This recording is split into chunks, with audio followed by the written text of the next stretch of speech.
I'm going to show you Grandpa's out blowing off the patio today. Maybe he could wave. Maybe he could wave hello to you. He's such a hard worker. Can you just wave? There he is. Okay. Thought I'd show you that before we start. And then I thought I would say hi to you guys. Didn't we have a good weekend? It was nice having you in Sunday school class. Isn't Grandpa a good Bible teacher? He's my favorite Sunday school teacher. He really is. Of all the Sunday school teachers I've had, Grandpa's my favorite. I think he does a really good job. Okay, but here we are on Monday morning. Grandma and Grandpa are still down here, and I have thought we'd pick up where we left off on Name That State. Are you ready? How did you do? Grandma never knows how you do. Nobody tells me. I just wonder how you're doing on naming this state. Well, here we go. So here's a picture of the United States first. I want to give you a chance to look because we're going to be asking you some more.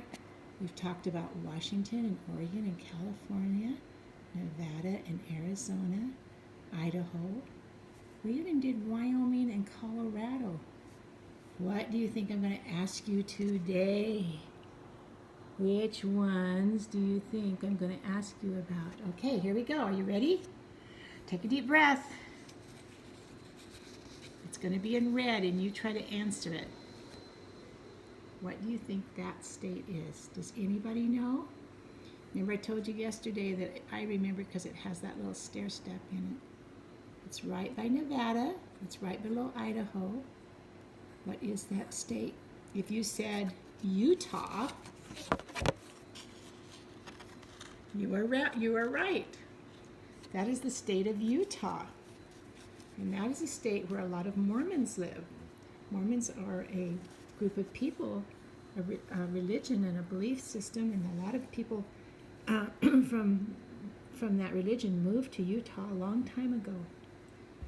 All right, what about this state? Do you know what that state is? That's a big state. It would take a while to drive across. You can see it's right by Idaho. It's east of Idaho. Do you know what that big state is? Right up by Canada? By that other country? If you said Montana, you are right. What a big state. They call it the blue sky, I think. Well, it says treasure state. So I guess maybe that's what they call it. Montana is a big state. There's a beautiful park up there called Glacier National Park that Grandpa and I have never been to. Do you know what this state is? Now, it's not Arizona down here where Grandpa and Grandma like to go. It is close to Mexico. It's right between Arizona and Texas. Do you know what it is? It starts with the word New. It's below Colorado, and it's New Mexico. And it's interesting that, see, here's Old Mexico, and it's a different country. It isn't part of the United States, but this is part of the United States, and it's called New Mexico. New Mexico. They have some beautiful Indian jewelry in New Mexico. Yeah, it's a nice state. It's a little bit cooler than Arizona because it's higher up. See all the mountains? See all those mountains they drew there? That means it's a little cooler, not quite so hot. What about this state? Do you know what this state is? It's above Texas. And a lot of my family came from here.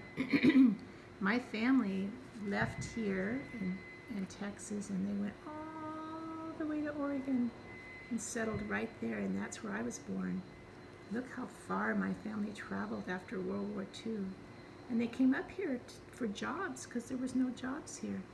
And my dad, your great-grandpa Cooper, he was a timber faller, a logger. Remember I told you that? He cut down big trees for houses to be built. And he and his brother came up here and settled right in Prineville. But this is where my family came from, Arkansas and Oklahoma. So if you said Oklahoma, see the panhandle? They call that a panhandle. That's one way to remember. If you said Oklahoma, you are right. Okay, let's see, we did, how many did we do? We did, no, that's 4. I think we'll stop there.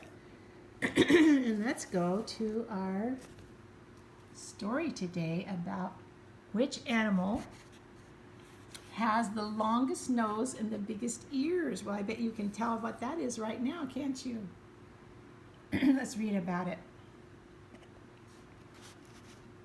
The answer to both questions is the African elephant.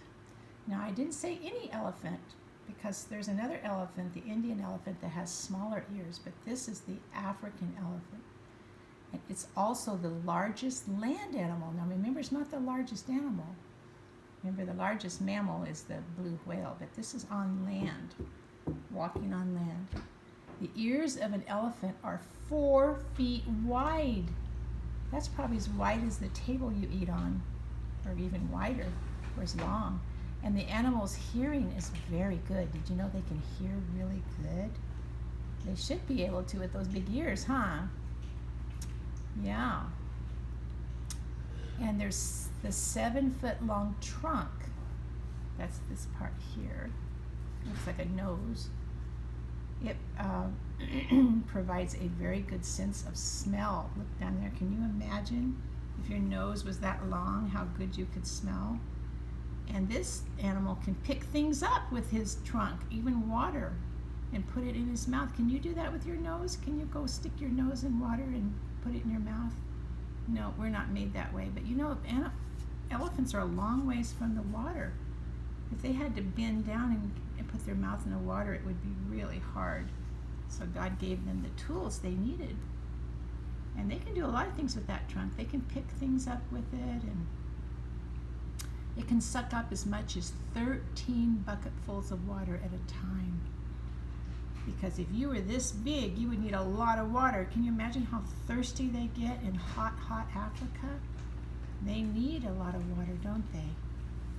And you know what else elephants like to do? They like to get in the ocean or big lakes and just swim around. Because when they get in the water, no matter how big they are, the water pushes them up and they're just light as a feather and they can just swim around. So sometimes elephants that live near the water will actually go in the ocean, not deep into the ocean, but they'll go into the surf and just play around and sometimes swim. Do you see these big horns coming out? These are called tusks. Yeah, and those they can use for two things. They can use them to fight if they need to protect their babies, or they can use them to lift things. Can you see how they could lift maybe a small log with that? In some countries, they actually train elephants to help them do heavy work, and they ride up here behind those big ears, and the elephant does the heavy lifting for them. Well, let's talk about who has the biggest mouth. What do you think this is? It looks like something that might live in the ocean. And look at this. See the diver? That's pretty big. The whale shark. This is a kind of shark that's as big as a whale. You know, I don't even think I knew about this animal. Whales are bigger, but they're mammals. And see, the whale shark is also the biggest of all fish. Whales are bigger, but they are mammals, not fish. So this is a fish because he's a shark. 2 adult humans could fit in the mouth of this 60-foot fish. But the whale shark does not attack humans. It's actually peaceful. And it eats only tiny little shrimp-like creatures called krill. So it's little creatures that live. It probably sucks them through its teeth as it swims along. Well, I'm glad to know that this guy doesn't eat people, because if I was a diver like this person, and that looks like a girl with hair my color, I would not want him to eat me. So I'm glad to know that he's not interested in big things. Now, which creature do you think has the biggest eye? Look at that eye. I wonder why a creature like that would need such a big eye. Under the water. This is called the giant squid, and one eye measures 16 inches across. That's bigger than a dinner plate that you eat dinner on. And they also live in the ocean, don't they? Okay. Well, this book has such interesting things, don't you think? I've really enjoyed it. Now, we talked yesterday about our devotional story was about M. We're doing the ABCs. M is for messy. Did anybody pick up their room yesterday after I read you this story? Did anyone make their bed? I hope you're starting to try some of these ideas, because these ideas will make you happier and all the people around you if you start practicing them. Because remember, God is not a God of disorder. He's made us to like beauty and order, and we have to work at it sometimes. Let's go on to N. N is for nice. It's always worthwhile. Be pleasant to others and give them a smile. Do you like to be around nice people? I do.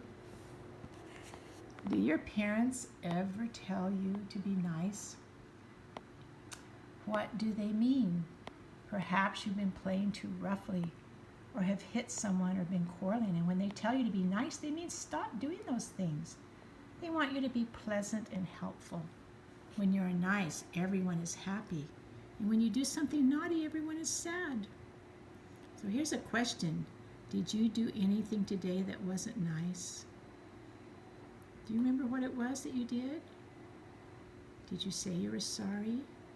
Are you going to try not to do it again? Did you do something nice today? Think about that. What was it? Oh, it's good to think back and remember something nice. Doesn't it make you feel good when you think about doing something nice? What do you think you could do tomorrow that would be nice? Even if you weren't nice today, tomorrow can be better, huh? The Bible verse says, happy are the kind and merciful.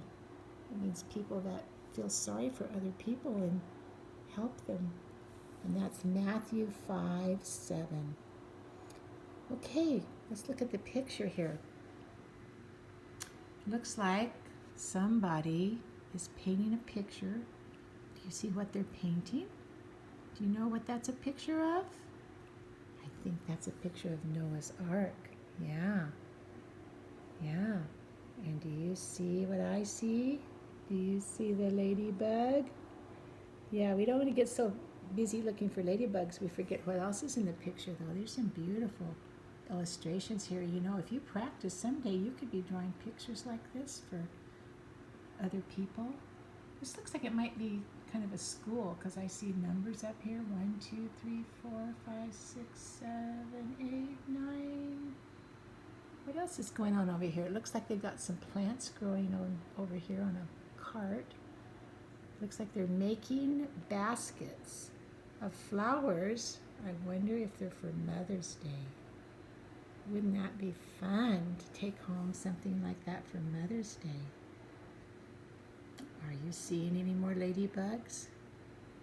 I don't see any more. Oh, yes, I do. What is that? I think that's a ladybug right there in the middle. They hit him in the flowers. Oh, and I see another one. Do you see it?